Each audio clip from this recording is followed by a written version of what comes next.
have you all here today to speak about a continent that I personally am very close to. I lived 15 years of my life in Africa, and in fact the first language I ever spoke was Amharic, which is where I spent my early childhood. And then I was to later spend 10 years of it in West Africa, where I learned a language called Pele, which is completely pointless because it was spoken by only 20,000 people who lived in the area of Liberia where I lived. But more importantly, both my parents are historians of Africa. And my father literally has spent his entire professional life on Africa and would perpetually, when I was young, quiz me when we would meet an African. He says, his name is Okoronkwo. What is his ethnic background? Can you identify? Come on, come on. I'd be thinking, I think it's Yoruba. Okay, good, you passed. So I was particularly happy to have edited this book, and I was very happy with the contributions we received, particularly because so many of them were forward-looking as to where the relationship could go. I'll just say very briefly in the beginning, I see India-Africa relationship having gone through a number of phases. We had the spirit of Bandung, the Afro-Asian bloc of the 1950s. It died when the Sino-Indian War of '62, when a number of African countries said we're not actually certain India's necessarily in the right in this battle. Then we had a pause through the '70s. Then Indira Gandhi and Rahul Gandhi revived the relationship in the 1980s by a lot of traveling and focusing on the anti-apartheid movement. But the real shift begins in the 1990s when, after our economy starts to take off, we really see an enormous surge in the economic relationship, a part of the relationship that really had never been there before. And if you see some of the trade figures and the investment figures from the 1990s onward, especially through the 2000s, the figures initially were just a few $100 million. And now, of course, we're looking at India having put in an FDI of about $14 to $16 billion in Africa already, a large chunk of it in the private sector. Trade at about $70 billion. It's often compared to China when everybody says, well, China's doubled that. And that's true, China's doubled that, but keep this in mind that China's also an economy 5 times our size. And we're just beginning to move on that front. And I think what we saw at the Indo-Africa Forum Summit last year was the addition of a security element, which had been sort of missing earlier. General Nambiar can talk about what we've had before, which is our peacekeeping relationship. But now we have, in my view, the elements of a very different India-Africa relationship. We have a strong economic backbone. We have a security relationship. We also, of course, have our historical legacy of being countries that are still rising and emerging. And also, we also now have an Africa that is also very different. And the last time I was in Africa, I have to admit, it was quite some time ago. I went there to South Sudan on Independence Day. It was a very happy moment. It was also very chaotic. It was one of the few times I've ever been to a part of the world in which there was no currency because they hadn't got the currency. Notes hadn't arrived in South Sudan. So I had to barter all my notebooks for water when I was walking around Juba. Teaches a north of the meaning and value of words. Words, exactly. What's striking for me was that the number of South Sudanese who had visited India. They had gone to be educated. They had gone, some of the guerrillas I'd met had come to almost 400 of them had come to India for medical treatment. They'd been wounded in the war and been medevaced to India. And there's a new African middle class out there, about 100 to 150 million strong, very similar to the middle class that's arisen here. And that's really, in my view, the future of the relationship, of what we can do together, these two new African classes. So let me begin by announcing that the book is launched.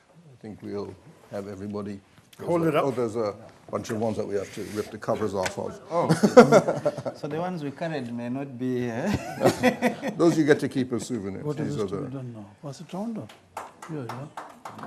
Oh, you'll take it then? Okay.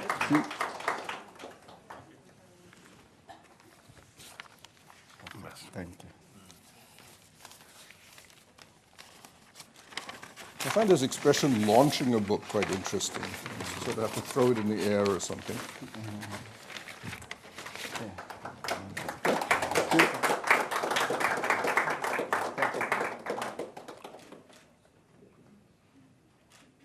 Thank you.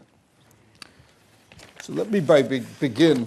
Rather than formal speeches, what we will do is I'll ask each of the panelists to start with a few opening words, and then we'll have a general discussion before I throw it open to question. So I'll begin with the High Commissioner of Rwanda, Ernest Ramuccio. To begin, Rwanda, as you may know, unfortunately has a very negative image, but in fact it is today now being considered the Switzerland of Africa, and I actually mentioned that in terms of its ease of doing business, it actually rates higher now than a lot of Western countries. Thank you, Pramit Chaudhuri. Thank you for the introduction, but also for the work editing this book and for your contributions. Right Honorable Shashi Tharoor, Lieutenant General Nambiar, has been familiar with Rwanda.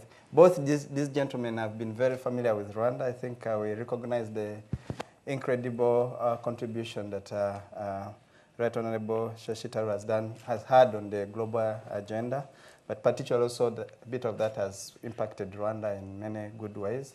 And Lieutenant General Nambiar has been to Rwanda, as lectured at the Peace Academy in Rwanda, which is a new institute. So I wanted to thank the Ananta Aspen Centre for this publication.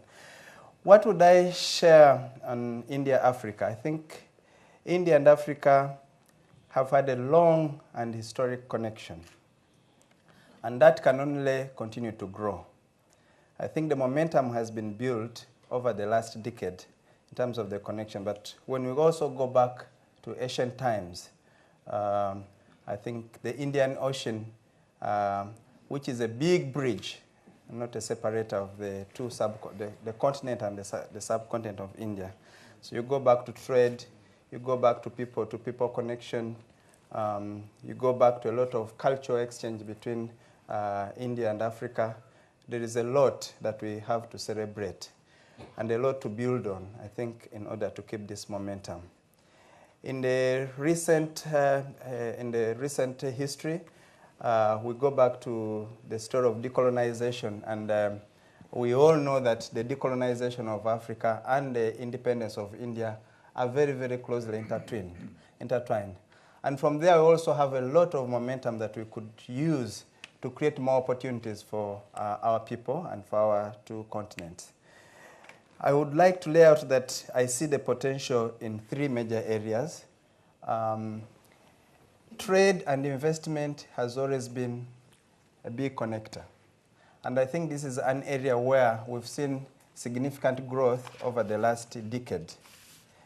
It is also an area where I feel the opportunity remains underexploited, because if you sum together the historic connection, if you sum together the people-to-people contact that has been there, and a lot of the potential in terms of the growth of the Indian economy and what India has become since its independence in 1947, we see that there's huge unexploited potential also when you see Africa and the growth figures on the continent. And there I think there is a lot to do between India and Africa. Nobody is looking for charity anymore. I think these are when we talk of development, we see that trade, we see investment, we see value addition. I won't go into the figures because of time, but if you look at the trade between India and Africa, it is grown, but is somehow skewed, because while what India is sending to Africa is largely a high-value product, what comes from Africa are largely raw materials. So there is a lot that India could also contribute in terms of adding value so that the quality of the trade, just the volume and the quality of trade, improves. The second area that we've been talking of recently is the area of development cooperation. And there is something that Africa looks into India. If you look just in the last decade, the number of Indian missions in India, the number of African missions in India grew from very few missions to over 44 now, if I'm counting, maybe even more at the moment. And the growth has happened just in the last 10 years or so. And there is a big story there. The story is that Africa sees much, much more potential in India than we might have imagined in the last 3 decades or so, although the connection was there. So how do we build on that? Now, when we talk of the story of development cooperation, India, I think, has a big value added on Africa, because you don't come as a donor. You come as a development partner that is coming to contribute to the demands. So it's demand-driven support. And I think this is an area also that we have a lot of discussion, and I've not exhausted this book, but I think that's an area where we could have more potential. I'll come to the last building block, which is the people-to-people connection. And the Prime Minister has just been visiting, the Right Honorable Prime Minister of India has just been visiting Africa, and I think that more momentum could come from there. But the people-to-people connection, as I kept saying, have been there for a long time. If you go to a country like South Africa, if you come to the shores of East Africa, you'll find Indians who have been there for decades, for centuries actually, I should say, for centuries.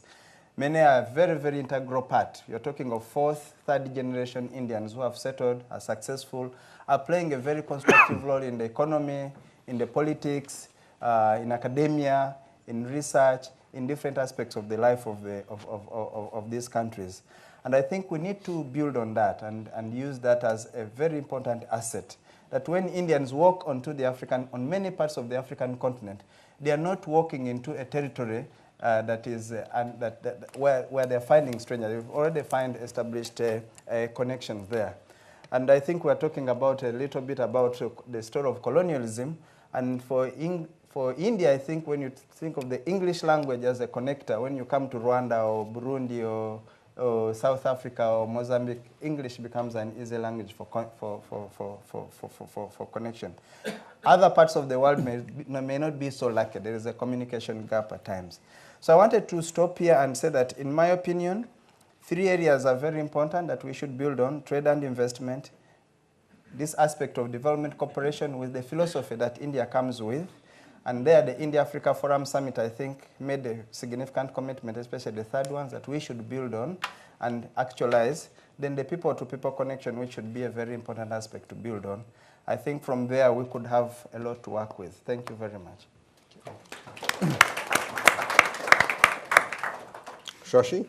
Yeah, I mean, I actually think the High Commissioner has framed this whole thing very well, and let me also congratulate the High Commissioner and Mr. Mucho for having laid it out so clearly. General Nambiar and I go back a long way on another continent, but not so much Africa, but he certainly would have a lot to tell us on the peacekeeping front, so I won't say a lot about that. But I do want to go back to a couple of the points that the two of you made and add my own bits to them. First of all, quickly scribbling down as you were speaking, High Commissioner, trade underexploited, I agree. I think Pramit mentioned 70 billion. I think it's really closer to 90 billion. But you know, if you look at projections from the time, say, when I was in government, we were expecting 100 billion by now. So we should really be going up. And I think one of the important things, as the High Commissioner said, is we need to move beyond the stereotypes of raw materials from one place versus other kinds of goods from the other, and see how we can explore and expand the areas of trade between India and Africa. Investment, you didn't quite say enough about, High Commissioner, because I think they've been both good news and bad news. The good news was the great interest in a number of the Indian companies going into invest in Africa. We saw, for example, Airtel buying up a whole bunch of telecoms operations in about 15 countries, but now they're divesting some of them. So that's the bad news. What went wrong? I think it requires sort of more study in and of itself, because overall, Africa, I think, gives tremendous returns, as we all know. And I believe I came across a study last year which said that of all the continents, the continent that actually provided the highest return on investment for investors in the course of that year was Africa. So India ought to be doing more and ought to be doing better, but we do need to understand how the experience worked and failed to work in certain areas. But Vedanta in Zambia, for example, I think Mr. Agarwal likes to claim he's 26% of the Zambian economy. Or Tatas in Cote d'Ivoire, a $1.5 billion plant there. Kirloskar's in Senegal, water pumps have transformed the economy of Senegal. And so on and so forth. There are examples of how much Indian investment can do in Africa and has done in Africa.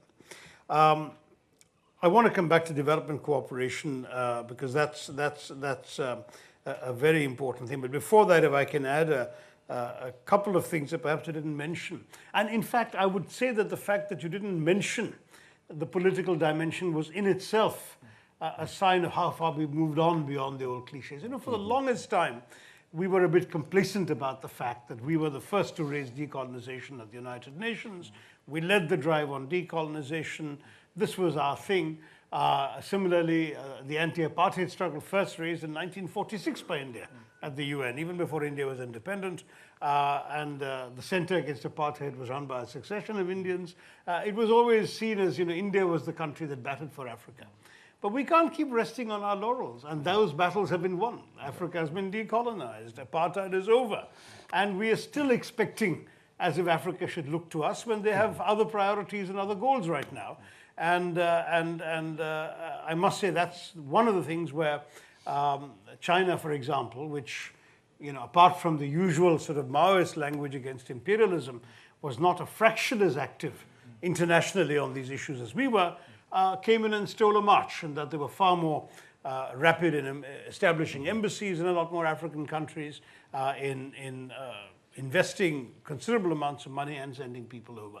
So we should stop resting on the existing political stereotypes and tropes and cliches of the past. We can be proud of our role in the past in contributing to the independence and the sort of dignity and self-respect of African countries, but it's time we now have to focus on what we can do for Africa today and tomorrow, and not keep expecting them to remember all that we've done in the past.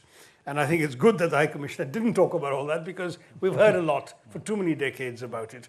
And some of it was frankly also lacking in content. I mean, we used to have this wonderful talent for acronyms, which our current Prime Minister, of course, is the master of. But I remember in the 70s, was it? Or yeah, I think in the late 70s or early 80s, we started something called the Africa Fund. And Africa was all capital letters, stood for Action for Freedom and Against Racism, Imperialism, Colonialism, this sort of stuff, you know. And I've forgotten what the final A was. But what it lacked, apartheid, unfortunately, was funding. Sorry? Apartheid. And apartheid, of course, that's right. You see how quickly one forgets. So Action again, that's right. Racism, imperialism, colonialism, and apartheid. Now, I mean, you know, all this stuff is fine, but there was very little money and substantive funding and other detail to go with it. And after a while, the alliteration can only carry you so far, which is a lesson that, of course, our current government also needs, I think, to learn. There always has to be substance behind the acronyms. But coming back then, in that context, to development cooperation, which you mentioned, I was very, very pleased that you said India doesn't approach Africa as a donor. I've been trying to stress this. When Pramit said, you know, that he too disagrees with the very simplistic sort of India-China syndrome on Africa, I couldn't agree with him more. I had the privilege of writing the introduction to this book. And I took exactly the same view, that those who see India and China in some sort of competition on African soil, or as Western analysts have often dubbed it, a 20th century, not 21st century scramble for Africa, which echoes language of the 19th century colonial era, I think they've got it completely wrong. First of all, I think it's slightly insulting to speak of Africa in the old colonial discourse of a century and a half ago. But equally, I really think that, in fact, India and China do not have to be seen purely in competition terms, except for commercial competition, which we have not just with the Chinese, but with every other country trying to do some of the same things. But I can tell you, when I was minister, that I was very pleased to authorize our Honorary Consul General in Liberia to help the Chinese to open their embassy there, because there were no embassies by and large apart from the American one in Liberia. And the Chinese wanted to open one and they didn't know how to go around. Somebody told them the guy who knows everything is an Indian chap. So I said, yes, please. help the Chinese. And later when I visited Liberia and the president for a reception for me, the Chinese ambassador came up and said, "We are so grateful to India that you helped us establish a presence in Liberia." And this is, I think, the right way to go. We did a joint oil exploration in Sudan. It's over now, but while it lasted, it did well by both countries. Yes, we also compete on many bids, and there is a danger we undercut each other. But as Pramit says, let's not get into an imaginary race with a country that's 5 times our size, an economy that's 5 times our size. Let's accept that there are plenty of opportunities for both, and Africa needs us both. But one good thing I found, and I'll end there, I've taken longer than I intended to, is that the Africans that I've spoken to, and please correct me, High Commissioner, if you have a different take, but even in my UN days, and certainly since, and I must have spoken to upwards of 30-odd heads of state, government, and foreign ministers, almost unanimously did not see India and China in the same box. Yes, there were a lot of admiration and respect for China, for Europe, for America. These are big developed economies, big countries, they have a big presence in Africa. But they don't think for a minute that they can be like any of them. No African country thinks it's going to be China, let alone America or Europe. But they look at us and they say, gosh, this we can recognize. This country is pretty much has all the problems we've got. I mean, they're as much of a mess as we are in many ways. They have the same sort of development infrastructure problems. They have the same, we may have tribal issues or clan issues. They have caste issues and other issues. I mean, if you look at the divisive politics, dysfunctional, all of these things, and yet, look at this India. They have succeeded. They've overcome. They are growing so well. Maybe we can learn from them in a way that we can't learn from China and elsewhere. And I think that, is the big strength. When China does go in, it does go in as a donor, as well as a major presence. In many cases, they buy up governments wholesale. We don't do that. We can't afford to do it. We don't do it. We don't want to do it. They also go in with a very heavy governmental footprint. Many Chinese infrastructure projects were built with imported Chinese labor, including prison labor. Whereas in our case, what do? We ask our private sector to bid for these contracts. Our small companies, medium-sized companies go in, not only the Tatas and Kirloskars and Vedanta, but smaller ones. And these chaps go and they hire local African labor. They also hire middle managers and sometimes senior managers from from the countries where they're working. They train them, they build the project, and when they leave, they've left behind a human resource capacity that is developed. On top of that, they haven't done the projects that they think they can do well. They do, as you say, it's demand-driven. They do what African countries ask for. So our Africa Fund, 5 billion strong, is a fund which is allocated entirely on the basis of applications from African countries for what they think they need, and then we feel we can provide and match those needs for. So I think that too is an extremely important thing. I'd better end there, but I do want to add a word of appreciation for the High Commissioner's very relevant point about people-to-people interaction. I think we need, as a government and as a country, to do much more for the Indians in Africa. They're making a very valuable contribution, and by and large, despite the unfortunate episode in '72 in Uganda, which I still argue was not mainly the fault of the Indians, certainly since then, Indians have been an accepted and liked presence in all African countries, which is more than can be said for the Chinese. In fact, a Zambian presidential election was fought and won on an anti-Chinese platform, whereas we haven't had that kind of hostility provoked, because our people, as I said, don't live in ghettos. They integrate with the country. They relate with the people with respect, and that is something that I think we all should applaud, and we should encourage by giving more Indian government support, backing, investment support, etc., to the Indian presence in Africa. That's pretty much what I want to say. Thank you. Yeah, I mean, one of the arguments that I always say when people talk about this India-China battle or scramble for Africa, I say that, tell me what exactly would an Indian company be not investing in Africa right now, or which projects would not be happening if China didn't exist? And the argument is, in most cases, these companies are going in for commercial reasons. China is really not part of their agenda whatsoever. Tata does not go in Airtel didn't go into Africa to buy sell telecom services. Tatas are not selling buses because the Chinese exist. If China wasn't there, they'd still be doing the same thing. Wouldn't make any difference. And for the Chinese, they're not even thinking about India in a large number of what they're doing. They're on a very completely different platform. It's not an issue really for them. There are a few very small areas, mainly in a few areas of resources where we compete. But largely there, China is by far the bigger player because it simply has a far greater demand and far greater money and resources on that front. General Nambiar, as you know, I actually, one of my other journalistic assignments in Africa was to be embedded with Indian peacekeeping troops in Sierra Leone. I was with the 2nd Gurkha and the Grenadiers for almost 2 weeks. And it was... Was this before or after the famous kidnapping? The Kailahun operation actually happened just when I was there. I was actually, as a journalist, I was very happy because peacekeeping normally is a little dull when the peace is still on. But when I arrived, the peace collapsed and it became a fighting war. Don't send him to Africa. But I have to admit, I was also very saddened because Sierra Leone, of course, had been completely destroyed by the civil war when I was there. Only the Guinness factory still functioned because Guinness is really big for Sierra Leoneans. And nobody wanted to destroy that factory, no rebel or government force. And the only 2 shops open in Freetown were both run by Sindhis. And I asked one of them, I said, how does this happen? The city is sacked every 6 weeks. He said, I factor that into the price. And he showed me a bottle of Johnny Walker Black Label, which was like $200. I said, good God. But he said, it's a monopoly. Only myself and the other fellow have the city, so it's fine. But I was also saddened because I had been, as a child, had visited Sierra Leone very often. And some of you know Africa well, that one of the best colleges in West Africa was Furo Bay College yes, and I used to go there. My father used to go there as a guest lecturer very often. And it was a lovely campus built on the coast with a lighthouse at one of the points where they would hold a lot of their convocations. And as a child, I used to sit there.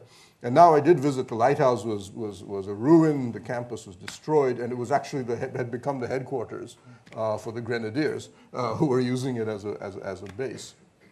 But anyway, General Nambiar, tell us about Africa and security. And besides the peacekeeping aspect, perhaps you could also touch on the fact that we now, as you know, there's a new security relationship that goes well beyond the peacekeeping of the tradition that we've had.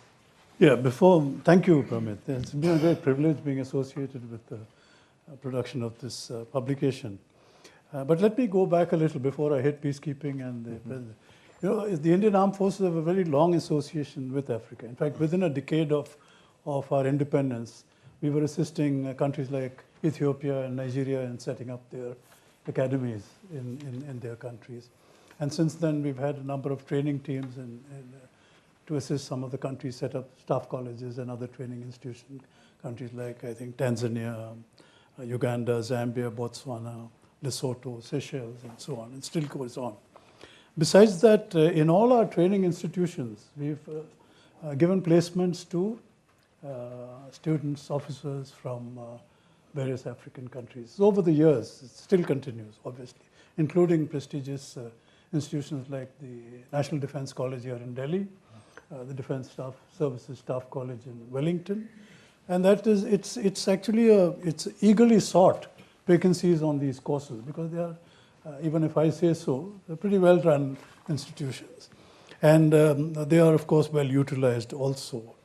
And I must mention here that, you know, we've had many of the alumni from these countries have gone on, from these institutions have gone on to big slots in their respective countries.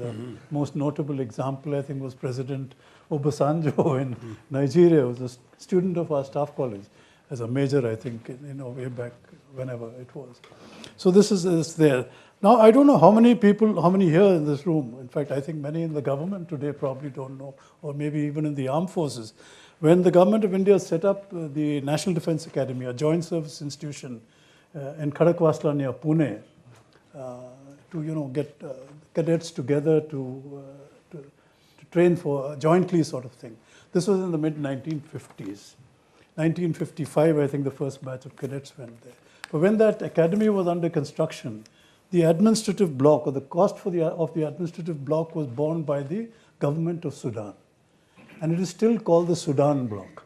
any of you visit that, it will strike you straight away. It's called the Sudan bloc. I mean, it's a measure of the regard that countries in Africa held for India at that time. Much of it was related to this, of course. Now, you talked of peacekeeping. I think one must remember that our earliest engagement with UN peacekeeping in Africa was in the Congo in 1960, the first mission in the Congo. And that's important because, of course, it was based on a Security Council resolution for dealing with the problems that country had on securing independence, dealing with secession and rebellion that took place. But most importantly, I think, in fact, we sent 2 successive brigade groups there, which is, about approximately each 3,000 strong contingents went. And I think the contingent even included a detachment of Canberra bombers. And the reason for that was, in context of much of the discussion taking place today of the use of force in peacekeeping, to deal with or to ensure the protection of civilians and all that, one has to just go back to this operation. Because the UN Security Council mandated that peacekeeping operation to use force to deal with the secessionist elements led by Mose Shombe at that time, the Katangese elements. And this brigade group led by then Brigadier Narona, who later on retired as the Deputy Chief of the Army, they conducted combat operations and brought that secessionist movement to heel, actually. But at great cost, because our contingent suffered 39 fatal casualties and 124 wounded. Now that's a heavy price to pay in a peacekeeping operation. One can talk of that in a war situation or something like that. That's how seriously we took our job. And I must say that, of course, people of my generation remember that very vividly, because my contemporary from the academy, Captain Salaria, got the India's highest gallantry award, the Parambir Chakra, posthumously. He was killed in that operation. When you talk to the Gorkha Rifles, I think he was with the 1st Gorkha Rifles or something.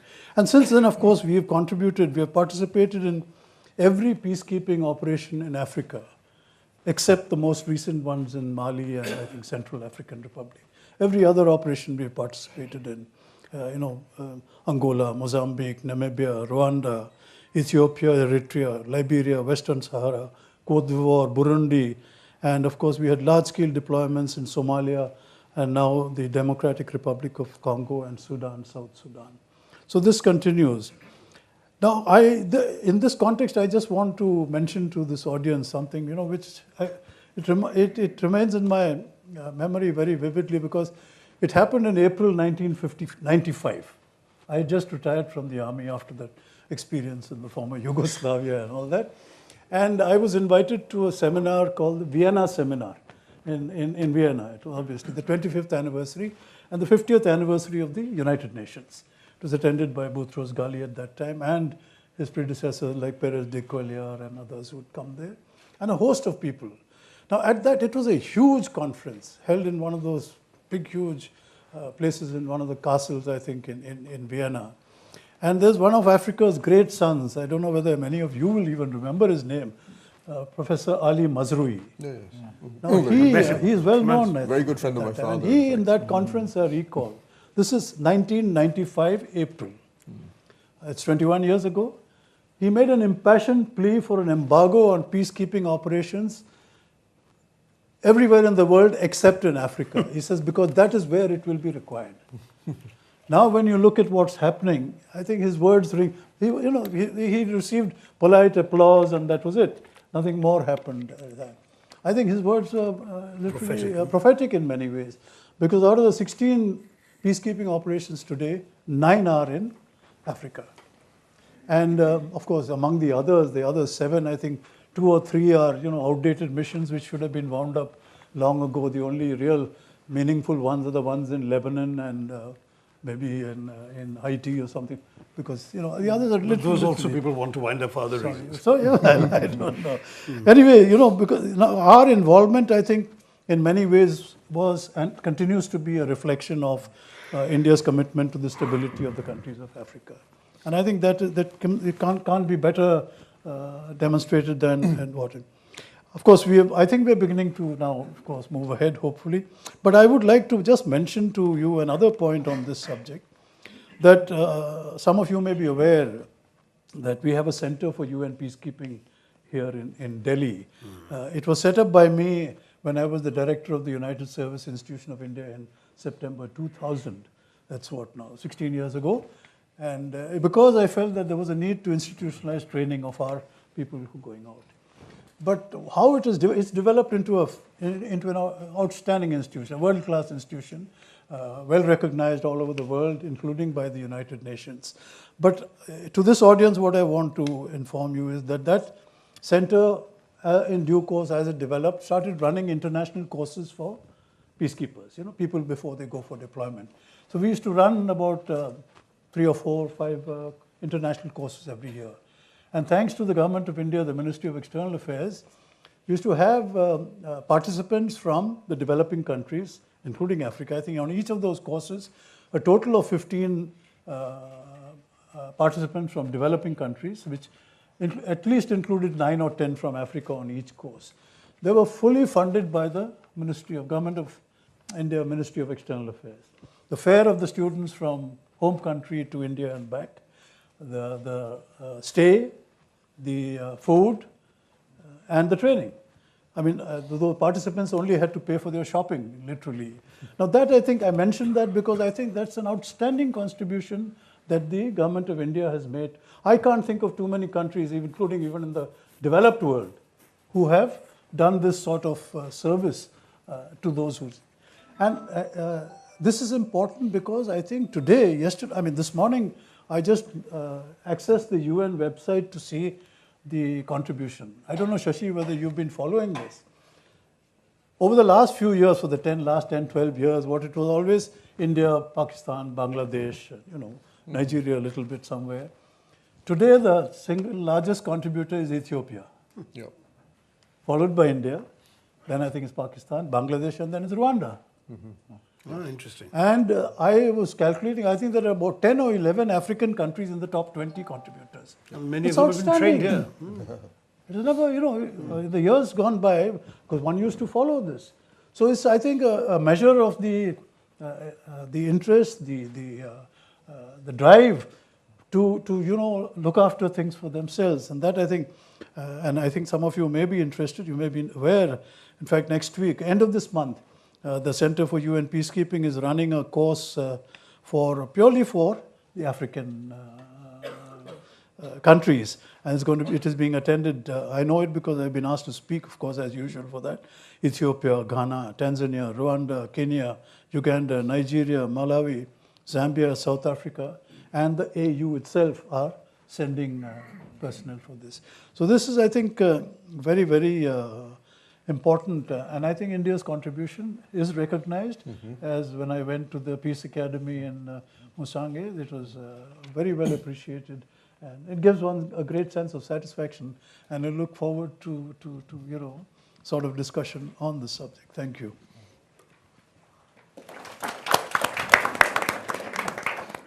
As Shashi has mentioned, he's written the introduction to the book, and General Nambia wrote a chapter on peacekeeping. I'll just also recognize that 2 of the other authors in the book, Manish Chand, who has written on our development partnership with Africa, and T.S. Viswanathan, who has written on our India-Africa trade policy, are 2 of the other contributors. I presume there's nobody else. Yeah, okay.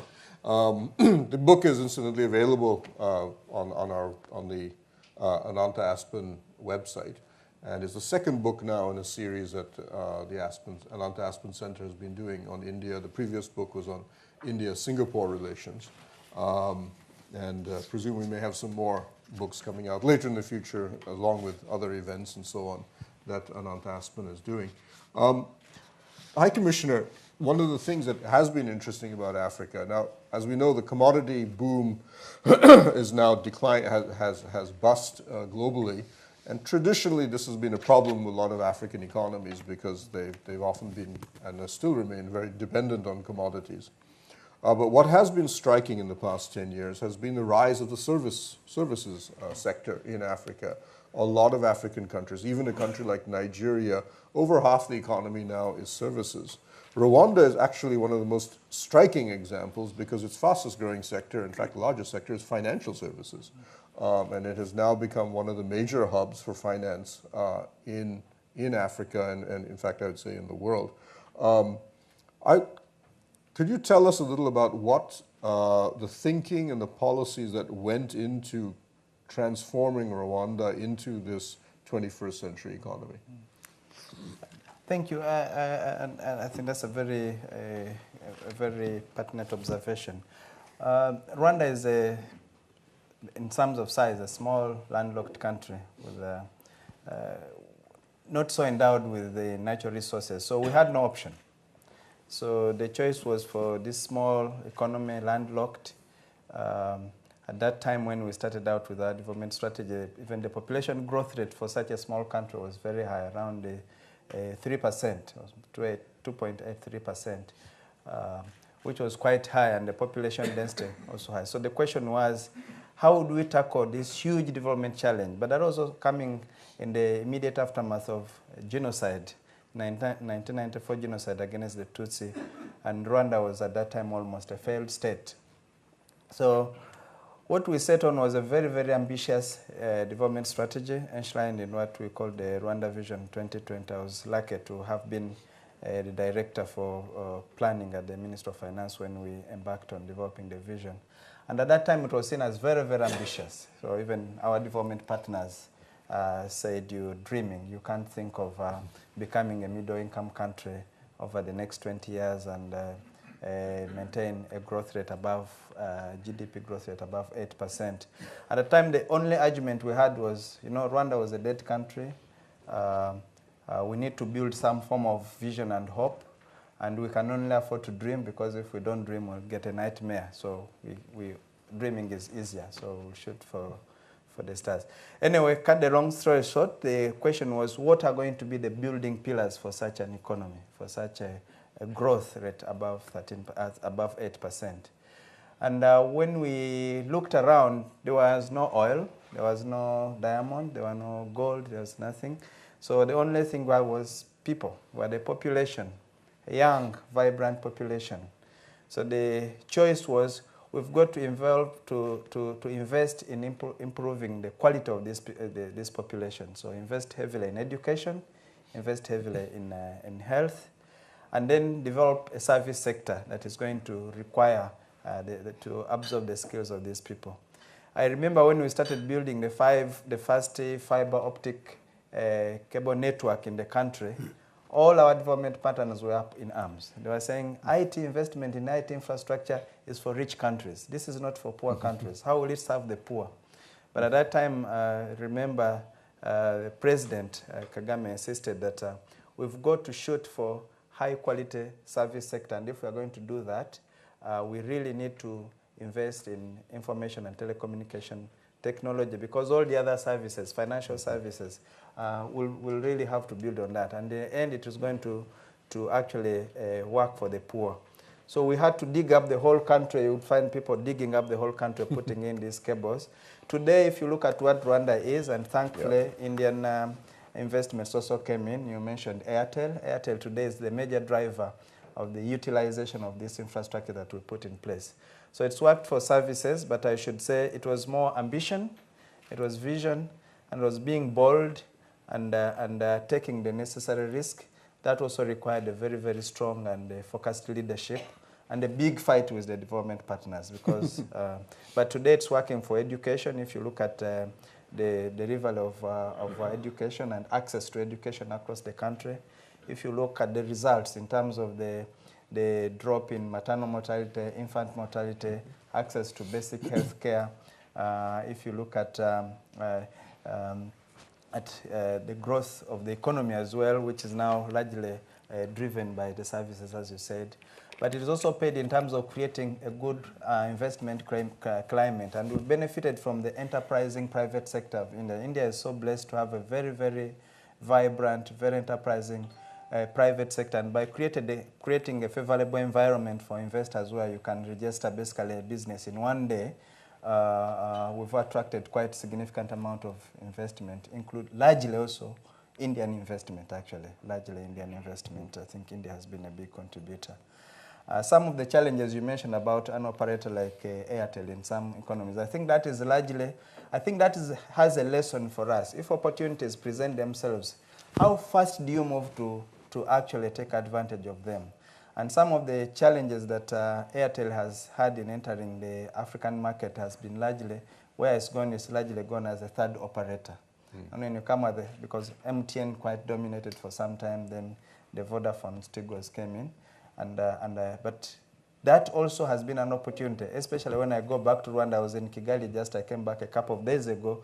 Today, if you want really affordable, fast internet, the go-to operator is Airtel, because somehow coming in as a third operator, realize that if you cannot survive on the calls, on the number of people taking phone lines. So you needed to take advantage of the infrastructure that existed to create other services. So they've created quite products. So they will be making their money most on money transfer, mobile money. So mobile money, you go everywhere. Transfer of money has become much, much easier because everybody's going to Airtel mobile money. Internet connectivity, operation of 4G now, fourth generation internet, data transfer, data exchange. I think that has created also an opportunity. So in that way, there was a challenge, but the challenge has been turned into, and when we've had discussion with Mr. Mittal, that's the vision that is created for Airtel. I think it is very, very important that we take advantage of the opportunities that do exist. And I think one last point I wanted to make on that is other opportunities that are underexploited. If you look at connectivity between India and Africa, if you look at the population of Indian population in the African, what you would call I shouldn't say diaspora because it's home for them, it's not diaspora. But many of them also still remain connected with India. But also if you look at the traffic in terms of students coming to study, African students coming to India, if you look at the patients coming for high-end treatment in some of the major hospitals here, I think we need to think of how to actually maximize connectivity, especially air connectivity. In terms of internet and telecommunication, I think it is there. When I came with my mobile phone connection line from Kigali, which was an Airtel line, I could communicate with it in India. Even when patients come, it becomes easier.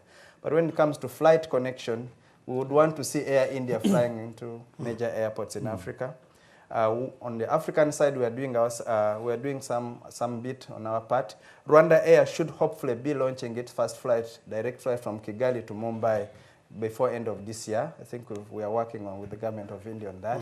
Even for a small country like us, we see a lot of opportunity, and we think that there is potential by Rwanda Air extending and flying into India. Kenya Airways, Ethiopian, and others. I think we need to see more of that happening. But the key is to be ambitious. The key is to take advantage of whatever opportunities are there. Take some of the necessary risks. I know that Rwanda Air might be taking a big risk by flying Mumbai, a direct flight from Kigali to Mumbai, but it's a worthwhile risk, and we think that we will succeed. And we believe that we will succeed. So I think that kind of ambition is also very important, and that risk-taking. Thank you. If I may just comment on this, two things. First, I had the privilege of working with President Kagame on the Broadband Commission that was set up by the ITU and UNESCO to try and promote broadband. And he was clearly an African leader with a tremendously forward-looking vision from the start for IT as a vehicle of development in Rwanda. And that really, one has to give full credit where it's due. It really has worked remarkably well. On the question of other kinds of connectivity, I think the question that comes to my mind is Rwanda a bit of an exception in that, for example, has Airtel's experience in Rwanda been so much better than everywhere else that perhaps it's easier to figure out what worked in Rwanda than to generalize from it that it can work everywhere in Africa. Sorry, if there's somebody here from Airtel, they can tell us. But you have an innovative IT environment in Rwanda. For example, mobile money. Only 3 or 4 countries had introduced it when you did. Kenya, I think, was the first, and South Africa, and then you.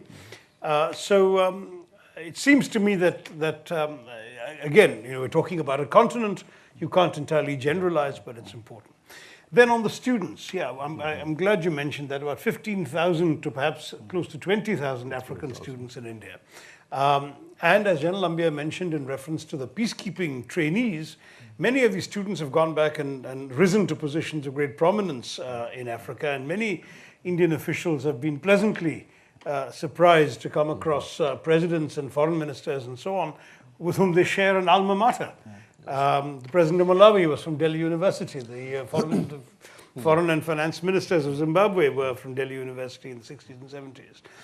But there are some challenges. I would say that in some respects, the growth has only been in numbers. That is, that you've seen that since our population has gone up and your population has gone up, there are more students. But I don't know whether we are getting the same quality of students, whether we are any more high up in the pecking order. For countries that, I mean, many of these students who went on to greater positions came when the only places African students could go to was either the communist bloc, the Soviet Union would give scholarships to go to their countries, where they'd have to learn Russian and so on, that they were not necessarily very keen on, or they would come to India, where India did offer some scholarships. There are fewer scholarships going. I think 90 to 95% of the African students are paying their own way. Absolutely. And there have been particularly, I'm sorry to say this, in North India, a bit of a problem with racist incidents. And this is something we have been wrong to allow to happen in the first place, but which I'm glad that our media has been very conscious about trying to highlight this and increase sensitivity, but the fact that these incidents persist is the one blot on the Indian-African relationship that we've not spoken about. But otherwise, the students here tend, I think, by and large, to be happy and to find a quality of education and opportunity that is both better than what they might get at home, but also more affordable than what they might get in a third country like in the West or elsewhere. Yeah, no, medical tourism in India is basically three countries: Bangladesh, Nigeria, and Afghanistan are the three biggest sources of medical tourists to this country. I'm going to just go in one last round before I turn to the audience for questions. Now, we've mentioned the fact that India has so far been different in many ways in its engagement with Africa than the West was and China. Now, my sense is, though, that we're going to see a bit of what they have done coming into our policy now. First, we are now investing in resources, and state-owned enterprises in India are investing in resources on a much larger scale. So Mozambique, for example, which is now a quarter of our total FDI, and is almost like the hub of a lot of what the Indian government is doing. We saw an announcement that we would now begin to try to import pulses, for example, from Mozambique. That brings into that entire question of the use of land purchasing and grabbing by foreign countries in Africa. And of course, as I mentioned, that we will now have large state-owned enterprises in India moving in and investing. I mean, I think we've invested about $3 or $4 billion already in Mozambique in the resource sector, and the oil and gas minister announced that there are plans for another $6 billion to go into just that one country in that sector. So, do we run the risk effectively of becoming very similar or becoming painted with the same brush as China and the West? Is one of the questions that I have. So, I'll ask Shashi to respond to that. Do you think that is a threat that we face? Well, on the food front, I'm in a bit of a minority view on this. During the controversy about the Mozambique pulses shipment, when I mildly pointed out to one of the objectors on social media that food security is a legitimate objective of Indian foreign policy, and I see nothing wrong with this, I not only got trolled, as the expression goes, but there were the inevitable headlines in one or two papers saying Tharoor praises BJP government again. As if somehow I had. In fact, it was a policy the UPA government also followed. Yes. In fact, I would say if there's any such thing as a Manmohan doctrine in Indian foreign policy, it is precisely Dr. Manmohan Singh's insight that foreign policy must serve as a direct instrument for the promotion of the well-being and prosperity of the Indian people. Of course, the security as well. But that's why he made it a point, for example, to develop close relations with countries that were a valid source and important sources of energy security, of investment. He said, why do we need good relations with countries that are sources of investment? Because we need the investment, because growth is our principal objective. And similarly, food security fitted into the same logic. I remember when I went to Ethiopia as minister, and the then Prime Minister, the late Meles Zenawi, said, I've written about this in my chapter. He said, basically, all this controversy about these Indian companies that had come in and taken over large amounts of land in Ethiopia, growing, in fact, the biggest was an Indian operator who grew flowers, not food, and not for us, but for Europe. But the principle remains the same. Kalantri, exactly. He said, frankly, I would rather see my land exploited than for us to admire the beauty of our fallow fields while we starve. Exact words. And I was very impressed by that kind of approach. And many African leaders felt too that where they have land available, I got similar comments from Liberia, where there's land available and foreigners want to come in and grow, it's a win-win. Because the land is used, money comes into the country, some of the food stays, and a lot of it gets exported, adding to the export balance of the country. So in every respect, it's a win-win. And from the point of view of a country like India, we need the food. Increasingly, our demand is outstripping our capacity to grow and produce the food our growing population needs. So I see absolutely no problem with this approach. I would encourage it all the more. I also see no problem with Indian private companies going and doing this, in addition to the public sector ones you've mentioned. The principle is that as long as both sides are satisfied in education with the activity, there is no question of talking of exploitation on either side, except in the literal sense of the land is being exploited. But good can be done and people can benefit. So that was my first response to your point on food. I think that that is an important dimension that we can welcome in the Indian-African partnership. Mozambique, of course, has also the great advantage of proximity in that, like all the countries on the eastern coasts of Africa, there's really nothing between them and India but water. They are our neighbors, except instead of a land border, we have a water border. That's about it. They're literally our neighbors. So Mozambique is a natural partner. It's developed dramatically in the last decade. There's also a significant security dimension to it, which I think we can be proud of. There have been a couple of occasions when we've sent ships out to patrol the waters at the request of the government of Mozambique. And I think that Mozambique feels very secure that right just across the water from them, there's a country with which they have a close and burgeoning economic relationship, and which at the same time is a reliable, well-meaning partner. So again, no apologies on that. I think it's absolutely a success story as far as India-Africa is concerned. And perhaps, of course, in the last 10 years, I would say probably no single bilateral relationship has grown quite as much as the India-Mozambique relationship. But that is not to say that other countries could not have similar equations with all of us.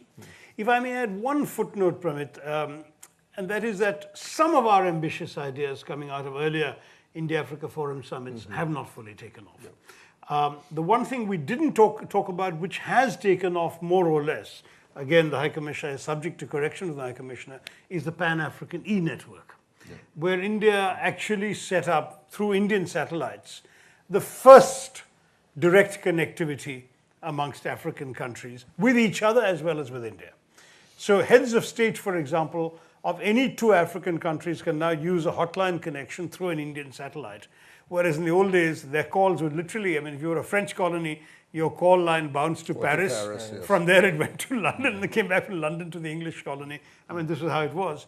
And this is, I thought that was a very valuable contribution. Linked to it was direct connectivity to India, which when I visited Ethiopia, for example, was being used for telemedicine quite a lot. We had students not just students, beg your pardon. Students, yes, of course, they had connections with lectures going on in Indian universities. But I heard of doctors in Addis Ababa with complicated cases being able to consult doctors in India over the Pan-African E-network. So I think that's a good success. I don't know if it continues to be used or whether African networks have now developed sufficiently that they don't need it so much. But that was, I would say, one of the things I was proudest of 5 or 6 years ago. But some of our other initiatives, we came up with a number of ambitious joint ventures, so-called, that were planned, an Indian-African Diamond Institute, an Indian-African this, and there were 54 institutes were planned. Yes. I always felt at that time there were too many, Yes. that And our none ambitions of them were have come up. exceeding. And none of them have come up. Well, I was going to say, none of the numbers and our ambitions exceeded both our capacity and the absorptive capacity of the countries that were fighting to host them. Yes, that was the other problem. And at the end of it, the very countries that clamored that we want to be the headquarters of this institute and that institute, in the end, were not able to come through with their end of the bargain. We, in turn, have not been as attentive on follow-up as I believe we can be on many of these things.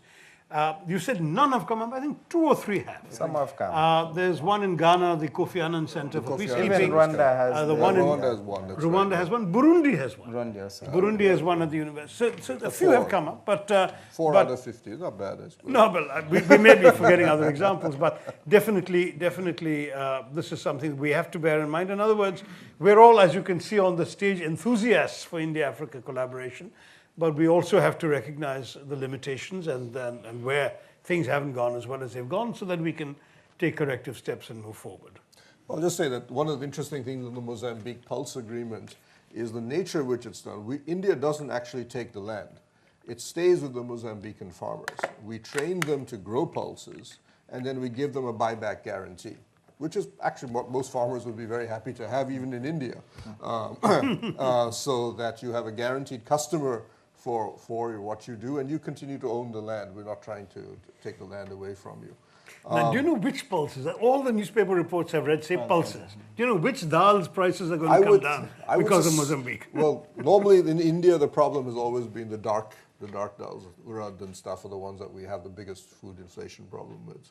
The tur dal we get from Myanmar. And yellow dals were in surplus, if I remember correctly. But anyway, that's a dal. Well, the prices still keep going up, as my party points out regularly. There are other issues with dal. But I'll just say that one of the other thing that one has to remember, and this is when you've as a child in Africa, one of the striking differences is that Africa is a lot larger. It's a population roughly the same as India, but it's about 5 and 6 times larger than India. There's a lot of land. And the population is not the same as India. We've overtaken. They're about 800 million now. no, they're 1.2. Africa's up to 1.2? Yeah, you're a little behind here. There's been a bit of a population explosion there. Okay. But that's still, I mean, compared to the land. And I remember when I was in South Sudan, I met one of their ministers when I said that if I'm an Indian investor, how would I buy land here? So he looked astonished at me. He says, you people buy land? Just take it. It's a country the size of France, and its population is 8 million at that point. Which country was it? South Sudan. Yeah. So he said, people just take the land. Why do you have to buy it? You people buy land in India? I said, yes, we buy land in India. If anyone's willing to sell it. He thought it was a really astonishing idea. So before I turn to the audience, let me just ask you one question about High Commissioner. What does India, as we mentioned, India will now be, in a sense, a new relationship. It'll become strategically much closer with, working close with Africa. For example, we're fighting, when Mali was fighting Al-Qaeda, India provided committed $100 million in training and armaments to a country that Mali, really, India has almost no relationship that I can think of. But we can see ourselves becoming involved in Africa in a way that we were, even against South Africa, against apartheid South Africa, to commit ourselves militarily. And now we are actually getting involved in countries that I said we don't really have a relationship with. And as we've mentioned, as the economic relationship expands and the encounters between Indians and Africans go, what do you think India needs to be watching out for? What do we have to be careful about? Well, I think what India needs to do is to, in terms of these relationships, to be much more bolder, take more, be much more engaged. On the economic side, the trade and investment side, I think that's very, very important. In terms of entanglement with some of the, let me say, conflict situation, that might be a little tricky. There are quite a lot of issues, even when you look within the African Union. There are some issues where I wouldn't want to veer into a lot of the political challenges, but I think, as you've seen, I think from General Nambia's contribution in terms of even entanglement, even within the work that the UN does, in some missions, there is a risk of being there for many, many years. And once you get engaged in certain areas, you've got to be able to put there your best and to invest the required resources. But I think we can achieve much more in some of the issues that remain crucial to Africa. One area I would mention is, if you look at technology, you mentioned the ability to feed, Indian ability to feed. I think 1947, when India got independence, could barely feed the entire population at that time. Today, you have a lot of surplus in terms of food production. You've developed a lot of seed varieties that we are looking for. So in terms of technology transfer, there are very, very practical areas where I think India could have a big footprint that could benefit many African countries. The research that you've developed, I was visiting Punjab Agricultural University, and they had developed some breeds of cows that give up to 45 liters of milk per day. I think if such technologies could be transferred onto the continent, starting with where we could have higher impact quickly. Certainly, we are talking of 50-something countries, and the terrain is not the same in each of those countries. But at least some really good success stories in terms of technology transfer, issues around water management. I think I was telling people that in many parts of India, you get one rain season a year. And yet, you are able to be agriculture productive in those parts of the country throughout the year. If that could come to Rwanda, where we have a challenge, even though we get 2 significant rain seasons a year, and we also have alternatives to grow into the marsh, to grow crops in the marshland during the dry seasons. If you look at a number of African countries, I think if you look at technologies on water management, food production, improved seeds, and veer away less from the conflict situation. Certainly, there's one thing that we share now, the threat of terrorism. I think that is a threat that is shared. You could not shield away from it, whether in India, Africa, and there we need to really collaborate and work together. Probably that's an area where I see a need to continue intensified the collaboration. But in some aspect of conflict management, a lot of these conflicts are local. I think they require local solutions.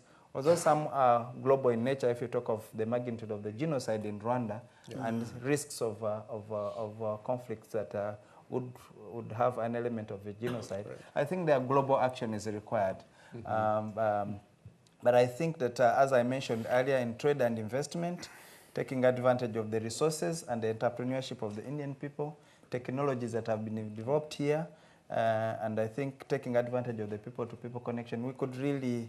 I'm throwing out a lot of ideas here, but I think there are specifics that we could really build on. I mentioned that because you mentioned like interventions in Mali and other places. Like the Ebola, when the Ebola outbreak was, India was one of the countries at the forefront of supporting that. I think those are areas where we can have really strong impact. I think we need more of those cows that you found in Punjab, because milk prices keep rising too. But let me turn to the audience. Are there any questions? You want to give more work to the Bhakts, I see. Okay, there are 2 gentlemen here. The first, I'll ask the person behind red, and then I'll... I'm Arvinda Brara, Chairman and Managing Director of Mantech Consultants.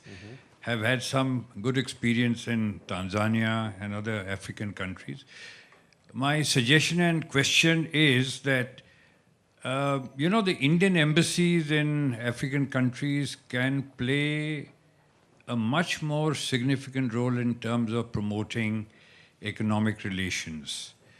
For some reason, this has not been an area of dynamic action in our embassies. Like Australian embassies do this. So I'd like comments of Shashi and Pramit on how we can take this forward. Well, it's actually very simple. I mean, to go back to my own brief experience as Minister for Africa, when Airtel was going out there and looking at these investments, I had no embarrassment in sending out a message to the embassies, our embassies in the countries concerned, saying, please assist and facilitate the opportunities for an Indian company to get a foothold in these countries' economies. And as far as I was concerned, it wasn't a secret or anything. I gave an instruction on file. It's there, a matter of record, and I see absolutely no harm in that. I believe that part of the job of Indian diplomacy is to support Indian investment abroad, in any country.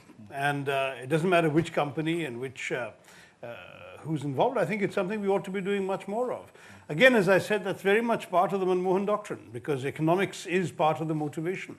I've heard the Prime Minister, Mr. Modi, saying that that today, essentially every Indian diplomat should be a trade officer. And I think this is the kind of thinking that's going on. Now, you may be right that in practice we're not doing enough. I alluded to that when I said we need to do more to support our Indians in Africa, by which I certainly also mean Indian companies in Africa. And maybe what we need to do is for the foreign minister to give a bit more of a pep talk to her ambassadors and their staff, saying, when you come here for your annual gatherings with us, this ought to be an issue on the agenda. And then you send them back in turn to invigorate their own staffs about the importance of facilitating this kind of work.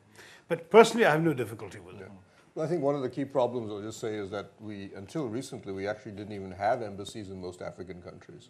When I lived in Liberia, the Indian High Commissioner in Ghana, which is 3 countries now away, it's Côte d'Ivoire, used to handle Liberia. And he would fly in about once every 2 years to find out what was going on and then go back, because he was handling something like 12 countries. Even now, I think we're now about up to, roughly 45 African countries. About 10 African countries still don't have embassies. And Liberia is one of them. Liberia is still one of them. And a lot of the embassies you go to are tiny. South Sudan, I visited our embassy. It was the size of this building, the whole embassy, including the ambassador's residence, which was like a little bit of it cut off. And there were 2 people. There was an ambassador, and there was one other poor fellow who was the visa officer, political attaché, defense attaché, cultural attaché, and tea maker all in one go. And that was the extent of the Indian embassy in South Sudan. I gather, expanded by adding at least 1 more person since then, but this is the size of the capacity problems we continue to face here. Hi, thanks, Pramit. I had just 2 points to make. My company, we work in Africa, so I thought Ambassador Ernest would have used this opportunity to talk about the Quantum Mathematics Center, which is being planned in Rwanda, which is an example of the vision which the leadership has over there, and the space program which they're talking about. So I don't know if there would be a possibility of ISRO tying up with the space programs in Africa, because I've heard ISRO is a little closed up in terms of how much they share. But that would be one area where India and Africa can collaborate. And the second part, which I've noticed in the last 5 years, is that in the media it's coming out where Africa is setting its own agenda. You've got the Africa Agenda 2063. You've got as far as infrastructure, you've got the Africa PIDA programs. When I was in Kigali a month ago, most of the heads of state were talking about holding the Africa US or Africa Asia or Africa Japan conference. They said African leaders are invited to US, they're invited to India, they're invited to China, but now we need to set a conference where we are setting the agenda and we're inviting them. So that's the new thing which we're seeing come up in the international media and the international discourse, which I think will really set the trend going forward, where Africa will be driving the agenda for the growth. So these are just 2 observations. Yeah, I agree. I think one of the things are breaking the stereotypes regarding Africa. I mean, we have them with India, but just send to right here. So breaking the stereotypes, one of the things we point out in the book is that a lot of Indians don't realize that about half of Africa's per capita, half the African countries have per capita incomes that are better and higher than India, or are higher on the Human Development Index than we are. Ambassador, I was very happy to see you mention the issue of connectivity, especially air connectivity. I have a little bit of background in aviation in India and internationally. I have a suggestion for you. The trouble with aviation is that it's very capital intensive. And you put a lot of money into the airports, you put a lot of money into aircraft and a new airline. It takes 10 or 15 or 20 years for the volumes to build up. They don't happen overnight, but the investment happens overnight. So what I would suggest, because it would mean less upfront, is that you take an airport like Johannesburg and use that as an India-Africa hub And from there, all of your airlines can take off out of that, cover all the areas in that area. So you need just 1 or 2 hubs for Africa. But you can't have a situation today where the hub for Africa is really the Middle East. And that's something that if you also look at the fact that with our new initiatives in BRICS and our new initiatives in South Africa and the other Mozambique and Argentina and Brazil and all of these areas, geographically, you are very well located for handling all of that traffic, because they'll need a technical stop, if not a regular stop for passengers between this place and South America. At the moment, you need to go via Europe. But logically, in terms of efficiency of the shortest distance traveled, Africa is the mid-stop. So my suggestion to you is that you need to get together and look at a situation where all of you get together, a number of, say, 5 or 6 or 7 or 8, and designate Johannesburg as a hub. I'm deliberately saying it only for 2 reasons in the short term. One is they already have a large airport, so you don't have to do a large amount of investment up front. And secondly, geographically, it's on the great circles between this place and Latin America, which makes it ideally the place for a mid-stop, for a technical halt. And finally, you know, the most undersold thing I find with the Indian traffic is your wildlife tourism. Whether it's Rwanda with your silverback great mountain apes, or it is South Africa, or it is Tanzania, your game is unbelievable, and it's really undersold as far as the Indian tourist traffic is concerned. The problem is connectivity and selling. So if you can address that collectively, my suggestion is that your traffic will take off very rapidly, quite apart from going into the manufacturing and investment. Thank you. Yeah, thank you for that suggestion. I think the suggestion is excellent in itself. I think the challenge then comes how Okay, to implement. You are talking of 54 now, different countries, and even the issues of opening up the skies for even within East Africa itself, which is now 6 countries with the recent joining of South Sudan. It's still an issue of debate. There are some funny discussion that go on, and as a layman, you think, what is happening? So in some cases, a flight can come in, can drop passengers, but it cannot pick passengers. So those are issues that have to really be ironed out. I think what happens is then each country begins to be creative around how to address some of its own challenges. Even though you want to be champions of regional integration, which actually, if you look at East Africa, is pretty advancing pretty fast. But in the case of Rwanda, what we realized we're a landlocked country. We have no option to wait. We need to be addressing some of the challenges that we have. So we chose to say, okay, let's inspire ourselves by being a land-linked country. Now, land-linked means what? We take advantages of regional integration in terms of road infrastructure and other aspects of connectivity. But in terms of air connectivity also, we need to diversify our transportation and communication routes. So that's how we said as part of this broader restructuring of the Rwandan economy and driving it through the growth of the service sector, one area is to try and position ourselves as a hub for the immediate region. And over the last decade, what we've done is to, a number of national carriers have been collapsing in terms of air connectivity. We've worked on building Rwanda Air to the extent that today, although we are not a hub as the Addis or Nairobi would be, or Johannesburg would be, or Cairo would be, but at least we are emerging as some form of a hub. That today, if you look at if you're flying into some of the neighboring, immediate neighboring countries, at times you have to fly through either Amsterdam or Addis or Rome to come back to the neighboring countries. So what we've done today is we've created Kigali as a hub where we're flying to about already almost 16 destinations. So Kigali Libreville, Kigali Brazzaville, Kigali Douala, Kigali Juba, Kigali Nairobi, Kigali Dubai, Kigali Entebbe, Kigali Johannesburg, Harare, Lusaka. So today it makes it easier. So I've had cases where a businessman is traveling, a delegation was traveling from Colombo, actually, just a couple of months ago, from Colombo, and they wanted to connect on from Kigali to Lusaka and then continue on to Johannesburg. The question was, how do you do that?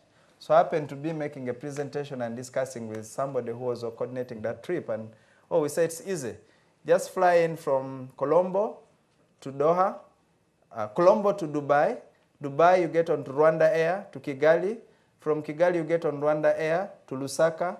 Lusaka, after a business in Lusaka, you get on Rwanda Air to Johannesburg. So that's the way connectivity begins to work. And now if you are flying into Lagos, you fly direct from Lagos to Kigali. Before, you'd have to fly from Delhi to Dubai, then Lagos, then back to Dubai to go to Kigali or any other country in the region. So I think you have to start somewhere. It's a tough struggle. You've got to take the risk. You've got to be bold and ambitious. And I think if I could share the story of Rwanda in just a nutshell today, we have huge challenges, but you really got to be ambitious and take the necessary risks. You fail here, you work there. And a number of African countries also have worked hard. I think if you look at the growth numbers that we talk of that are way above 5%, it's because countries have been more ambitious over the last decade and have seized some of the existing opportunities. And I think India needs to be a partner in that process because you have a lot of resources, you have a lot of innovation, you have a lot of very vibrant private sector, as I said, and capital to invest. Now, if we can work together, I think governments have done their bit. If you look at the whole framework of the India-Africa Forum Summit, I think that is a way for governments to come together and articulate a strategy and a vision for the partnership between India and Africa. Now, how the rest of the pieces fit in, civil society, academia, entrepreneurs, business captains, I think is going to be important. Today, I lament mostly the interaction between Indian academics and African academics. There is no major partnership between a major Indian university with an African university that I can think of. That's a huge gap. Now, talk of the public policy, I think governments have done their bit. The politicians have done their work. Now, how do the others fit in? Civil society connection. I think there's a lot that we might be not really seizing the right opportunities, and we should be doing that. I'll just allow one last question. So we're almost out of time. And We are out of time, in fact. Myself, Ajay Agrawal. Yeah. I spent 14 years of my life in Botswana.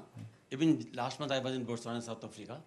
I saw that so many Indians are involved in different type of business there, but all business was just local, small business there. I want to know whether India as a government and Botswana, do they have some sort of business, because Botswana is quite rich in minerals, especially diamond and copper. Yeah. Is there some sort of business on government level or only small type of business there? Well, as far as I know, I mean, this is a major element. We have a High Commissioner in Botswana and an embassy there for many, many years. And though initially it was seen very much as a political embassy, keeping an eye on South Africa specifically and Southern Africa more broadly, now that South Africa has post-apartheid presence there, Botswana is about Botswana. So I would assume that one of the major preoccupations of the High Commissioner there ought to be exactly what you say, which is how do we develop a meaningful relationship in which Indian and Botswanan companies and governments can work together on mineral needs of both countries and so on. But I have to confess, I don't know any specific details. If anyone else in this room does. Do you? Manish, no? No. Botswana? Do you know what the situation is with India and government work? Botswana in terms of mineral development business? Surat, maybe something. He's saying it's all small Indian companies. For small Indian companies, I think the SMEs have been identified as a major focus area of enhancing economic relations when we actually. So his question is exactly, instead of the SMEs, Right. how about a larger government-to-government vision A larger government-to-government collaboration. with India, Botswana, right? Is that what you were saying? Yeah. I mean, just a classic example, that is the training institute, for example. The Diamond Training Institute that is coming up It is coming up, the India-Africa Diamond It's Institute. not been quite buried. I mean, It's still coming it's a up. work in progress. Okay. And, talking about training institutes, I think that was a very bleak figure. That was 4 or 5. I think there are probably more which are on course. Okay. And the review mechanism which has been set up seeks to fast track those training institutes. So hopefully we'll see more of them. Let's not write them off. Yeah. Okay, good. Good. Okay, do you have a quick one? Yeah, a very quick and short one. Sure. I was wondering, I was looking at this, and I was wondering whether there's an impact and implication of a Brexit and a possible breakup of the European Union on the relationship of India and Africa, and whether the new dawn would trigger a brighter and quicker morning. Well, I'm not certain. I mean, Rwanda is one of the most recent members to the Commonwealth, but I don't think Brexit has had any serious impact on you, has it? I think it will have. They'll be focusing Nobody more will on be Africa. spared. Yeah, I think. Nobody was spared. Okay, but I can't see actually how it would have any direct impact on India and Africa, other than the fact Not that, on India, Africa. I don't yeah, think. I can't see that happening, other than, of course, the larger issue of global stability in the economy. Okay, thank you, everybody. Thank you. Thank you.